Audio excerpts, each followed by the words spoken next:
Assalamualaikum warahmatullahi wabarakatuh. Hai teman-teman, apa kabar kalian? Semoga selalu sehat dan selalu semangat dalam menjalani minggu ini ya.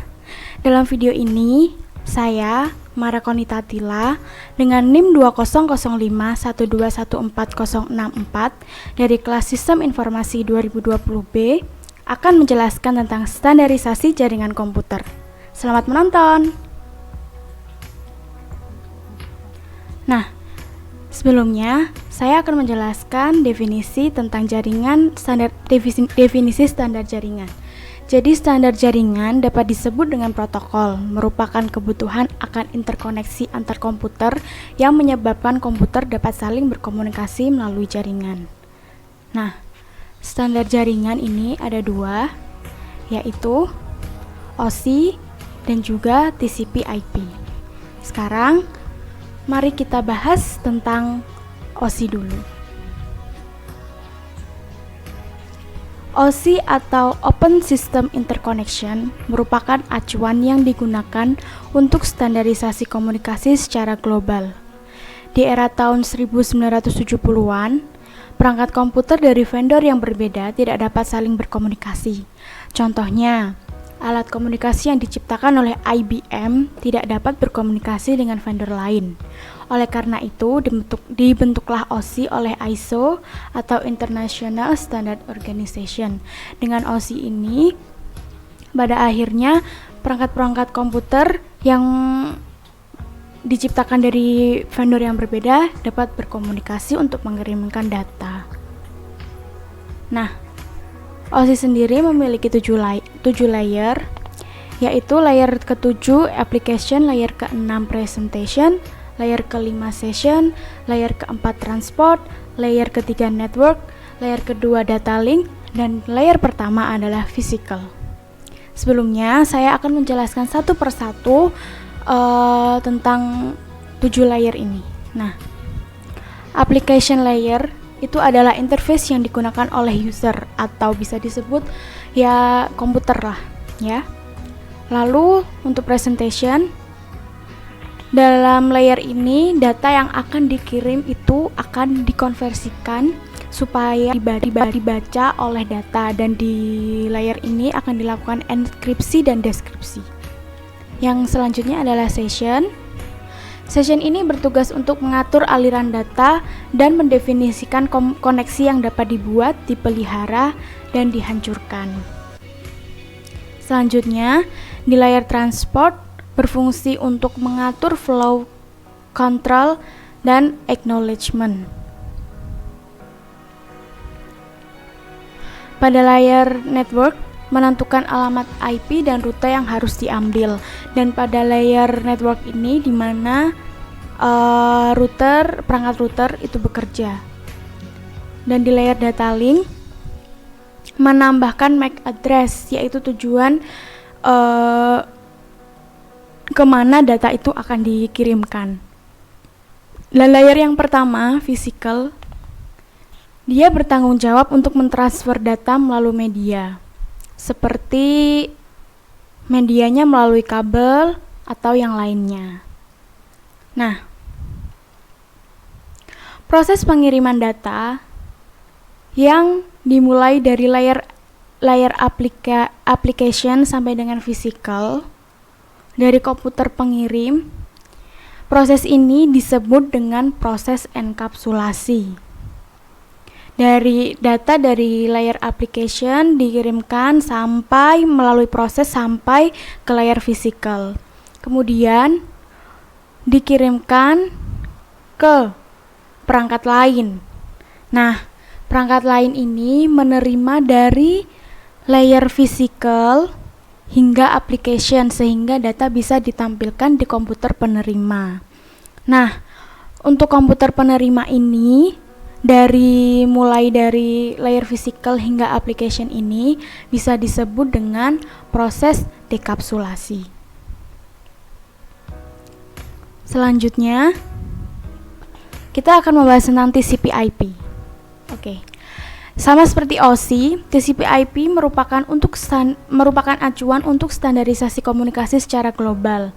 Namun, berbeda dari OSI yang memiliki 7 layer, TCP/IP hanya memiliki 5 layer.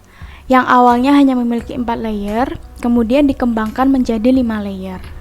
Oke, sekarang kita akan membahas satu persatu layer dari TCP/IP. Layer TCP/IP yang pertama kali saat diciptakan yaitu adalah application, transport, internet, dan link.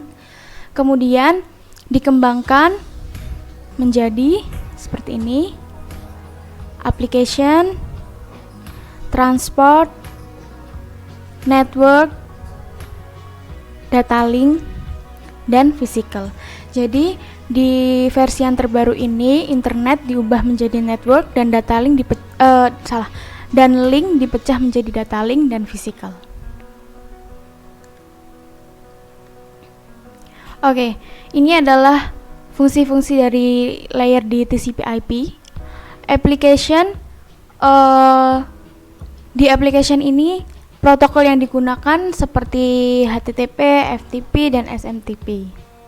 Untuk transport, protokol yang digunakan adalah TCP dan UDP, serta di sini di layer ini ditambahkannya port di mana data itu akan dikirim seperti itu.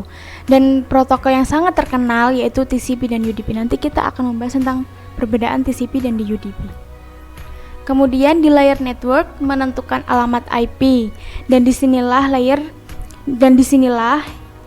router digunakan, sama seperti di layer OSI. Di layer network sama menentukan alamat IP dan digunakannya perangkat router. Untuk layer data link berisi protokol terkait Ethernet, dan pada data link ini perangkat yang digunakan adalah perangkat switch. Kemudian physical sama seperti layer di OSI, yaitu media untuk mentransferkan data seperti kabel atau mungkin bisa melalui access point. Nah, protokol yang ada di OSI. Di layer application ada protokol HTTP, FTP, NFS, DNS, POP3, MIME, SMB, NNTP, DHCP. Kemudian di layer presentation ada Telnet, SMPT, SNMP.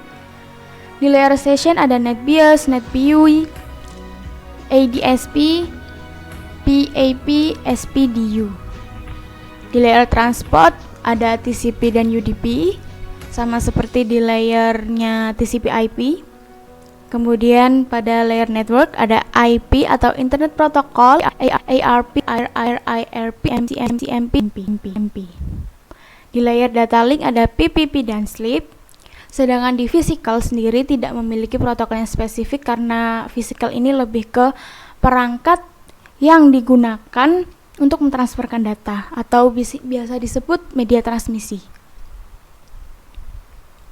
Selanjutnya perbedaan tentang TCP dan UDP. Nah, TCP ini singkatan dari Transmission Control Protocol. Jadi TCP ini lebih banyak dipilih untuk transmisi data karena keandalan dalam mengirim dan menerima data. Data akan dikirim secara urut, pun diterima dengan urut juga. Dalam TCP ini kalau misalkan ada data yang loss, pasti akan dikirimkan kembali supaya bisa menerima data dengan utuh, serta adanya handshake atau sinkronasi antara komputer pengirim dan komputer penerima. Contoh penggunaannya itu untuk email, file sharing, dan juga download. Sedangkan untuk UDP, singkatan dari User Datagram Protocol. Jadi UDP ini lebih andal untuk koneksi real time. UDP akan terus mengirim data tanpa peduli data loss atau tidak. Tidak ada retransmisi untuk data yang loss dan tidak ada handshake atau sinkronasi. Jadi dari komputer penerima dan komputer pengirim ke komputer penerima itu tidak ada komunikasi. Jadi dari komputer pengirim akan terus mengirimkan data ke komputer penerima tanpa peduli data itu hilang, hancur, atau loss atau seperti apa. Contohnya penggunaannya yaitu untuk voice call, video call, dan juga untuk game. Nah, seperti ini cara kerjanya TCP dan juga UDP. Di TCP ini kalau putar penerima akan komunikasi, sedangkan di UDP tidak. Nah, in conclusion, maksudnya intinya ya, TCP dan UDP digunakan untuk mengirim data dengan cara yang berbeda, tujuan yang berbeda, serta mereka memiliki kelebihan yang berbeda. Jadi TCP UDP ini sama-sama bermanfaat untuk mengirimkan data, tetapi mereka memiliki kelebihannya masing-masing dan bisa digunakan untuk cara yang berbeda juga. Nah, protokol jaringan. Protokol-protokol jaringan itu contohnya ada SLIP atau Serial Line Internet Protocol, yaitu protokol yang memungkinkan pemindahan data IP melalui saluran telepon. Yang kedua, SMTP atau Simple Mail Transfer Protocol, yaitu protokol yang umum digunakan untuk pengiriman email. Protokol ini digunakan untuk mengirimkan data dari komputer pengirim email ke server email penerima. Kemudian yang paling umum adalah HTTP, yaitu Hypertext Transfer Protocol. Protokol yang digunakan oleh World Wide Web atau WWW. Dan juga HTTP ini mendefinisikan bagaimana suatu pesan bisa diformat dan dikirimkan dari server ke klien. Kemudian FTP atau File Transfer Protocol, yaitu protokol internet yang berjalan di dalam lapisan aplikasi yang merupakan standar untuk pentransferan file komputer antar mesin-mesin dalam sebuah internet network. Dan kemudian HTTPS, ini tuh versi yang lebih aman dari HTTP, yaitu singkatan dari Hypertext Transfer Protocol Secure. Dan protokol ini juga komunikasi dari World Wide Web. Kemudian untuk port numbers, jadi ada 3 macam port, yaitu dari port 0 sampai 1023 yang biasa disebut dengan well-known port, yaitu port standar yang ditetapkan atau reserved oleh IANA, yaitu Internet Assigned Number Authority. Dan yang kedua adalah port 10 sampai 451 yang biasa diregister port yang terdaftar dalam IANA sama seperti well-known port, tetapi tidak dialokasikan secara permanen. Jadi kalau misalkan bisa saja dalam satu port digunakan untuk 2 alamat, itu mungkin saja. Dan yang ketiga adalah 49152 sampai 65535 yang biasa disebut dynamic port. Jadi port yang ditetapkan oleh sistem operasi atau aplikasi yang digunakan untuk melayani request dari pengguna sesuai dengan kebutuhan. Nah, demikian penjelasan tentang standarisasi jaringan komputer. Semoga apa yang saya sampaikan ini bermanfaat dan bisa menambah wawasan kalian semua. Saya mohon maaf apabila ada kesalahan. Terima kasih sudah menonton. Sampai jumpa di video berikutnya. Dadah!